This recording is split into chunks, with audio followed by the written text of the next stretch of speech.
జిల్లా జొన్నగిరిలో gold mining project ని సందర్శించారు చంద్రబాబు. గోల్డ్ మైనింగ్ ప్రాజెక్ట్ రెండవ ప్లాంట్ కు భూమి పూజ చేసి మాట్లాడుతున్నారు. ఇప్పుడు లైవ్ చూద్దాం. ఈ రోజు మీ ఇంటి పైనే మీ పొలంలోనే కరెంటు తయారు చేసుకునే పరిస్థితికి వచ్చామంటే అది ఎన్డీఏ ప్రభుత్వం చూపిస్తున్న చొరవ. అదే ఇక్కడ ఈ ప్రభుత్వం చేసే పని. దేశంలోనే అతి పెద్ద డ్రోన్ సిటీ ఓర్వకల్లో వస్తా ఉంది, కర్నూలులో వస్తా ఉంది. మీరు వ్యవసాయానికి కావాల్సిన డ్రోన్లు కానీ యుద్ధానికి కావాల్సిన డ్రోన్స్ కానీ రెండు కూడా ఇక్కడి నుంచే తయారు చేస్తాం.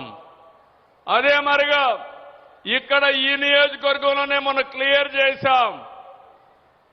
డ్రోన్ అప్లికేషన్స్ అన్ని కూడా చేయడానికి ఇక్కడ ఒక పరిశ్రమ వస్తా ఉంది. దానికి రోడ్డు కావాలి, యాక్సెస్ లేదన్నారు.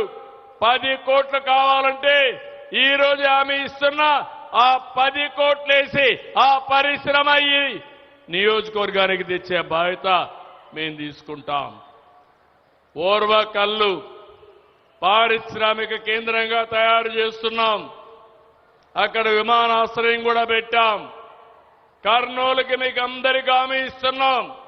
వీలైనంత తొందరలోనే హైకోర్టు బెంచ్ని ముందు అవసరమే సర్క్యూట్ బెంచ్ పెట్టి మళ్లీ హైకోర్టు బెంచ్ని పెట్టే బాధ్యత ఈ ప్రభుత్వం తీసుకుంటామని మీ అందరికీ హామీ ఇస్తున్నా. ఇంకొక పక్క కడపలో 2028కి ప్రారంభమయ్యే విధంగా స్టీల్ ప్లాంట్ తీసుకొస్తాం. గడచిన ప్రభుత్వాలు కానీ నాయకులు డ్రామాలు ఆడారు.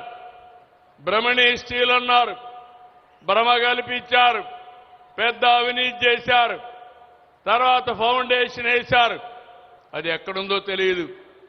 కానీ హామీ ఇస్తున్నా 3వ తారీఖు పనులు ప్రారంభించి 2028కి రాయలసీమ స్టీల్ ఫ్యాక్టరీ తెచ్చే బాధ్యత ఈ ప్రభుత్వానికి మరొక్కసారి హామీ ఇస్తున్నా.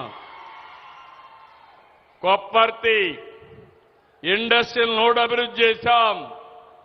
తిరుపతిలో రాయల్ ఎన్ఫీల్డ్ వస్తా ఉంది. నేను చిన్నప్పుడు కూడా రాయల్ ఎన్ఫీల్డ్ లో దర్జాగా మెజెస్టిక్ గా తిరిగేవాళ్ళం. మళ్లీ హామీ ఇస్తున్నా రాయలసీమని రాయల్ సీమగా తయారు చేసే బాధ్యత మాది. రాయలసీమ అంటే ఆ రాయల్టీ రావాలి. మీరెక్కడికి పోయినా కాళ్ళరెగరేసుకుని నాది రాయలసీమ అని చెప్పంగానే మీకు గౌరవించే బాధ్యత తీసుకొచ్చే బాధ్యత నాది. సీమలో మంచి జరిగిందంటే అది ఎప్పుడు తమ్ముళ్ళో అడుగుతున్నాం మిమ్మల్ని. ఇవన్నీ ఎప్పుడు వచ్చాయి? తెలుగుదేశం పార్టీ హయాంలో, ఎన్డీఏ హయాంలో అవునా కాదా అని మిమ్మల్ని అడుగుతున్నా. అవునంటే గట్టిగా చెప్పండి, కూడా చెప్పండి అవునని. ఆధునిక దేవాలయాలుగా భావించే సాగునీటి ప్రాజెక్టులు నాంది పలికింది మన ప్రభుత్వమే. ప్రాజెక్టులు కట్టి సీమను కరువు బారి నుంచి కాపాడాం. తెలుగు గంగ, గాలేరు నగిరి, హంద్రి నీవా, ఎస్ఆర్బీసీ ఇలాంటి ప్రాజెక్టులు ప్రారంభించి అనేక ప్రాజెక్టులు నిర్మాణం చేసి రాయలసీమ ముఖ చిత్రాన్నే మార్చగలిగాం. హెచ్ఎల్సీ, ఎల్ఎల్సీ, కేసీ కెనాల్ ఇవన్నిటి కూడా ఎప్పటికప్పుడు ముందుకు తీసుకుపోయే పరిస్థితికి వచ్చాం.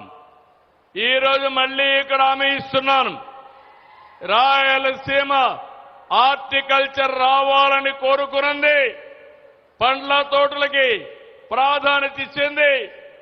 హార్టికల్చర్ కి ముందుకు తీసుకుపోయిన ప్రభుత్వం తెలుగుదేశం ప్రభుత్వం. ఈ రోజు మీకు నేను ఇచ్చే హామీ నీళ్లు తీసుకొచ్చాం, బంగారు కూడా దొరికింది. బంగారు పండించే రైతాంగం ఉన్నారు. అందుకే ప్రపంచానికే ఒక ఆదర్శంగా హార్టికల్చర్ హబ్ తయారు చేస్తాం.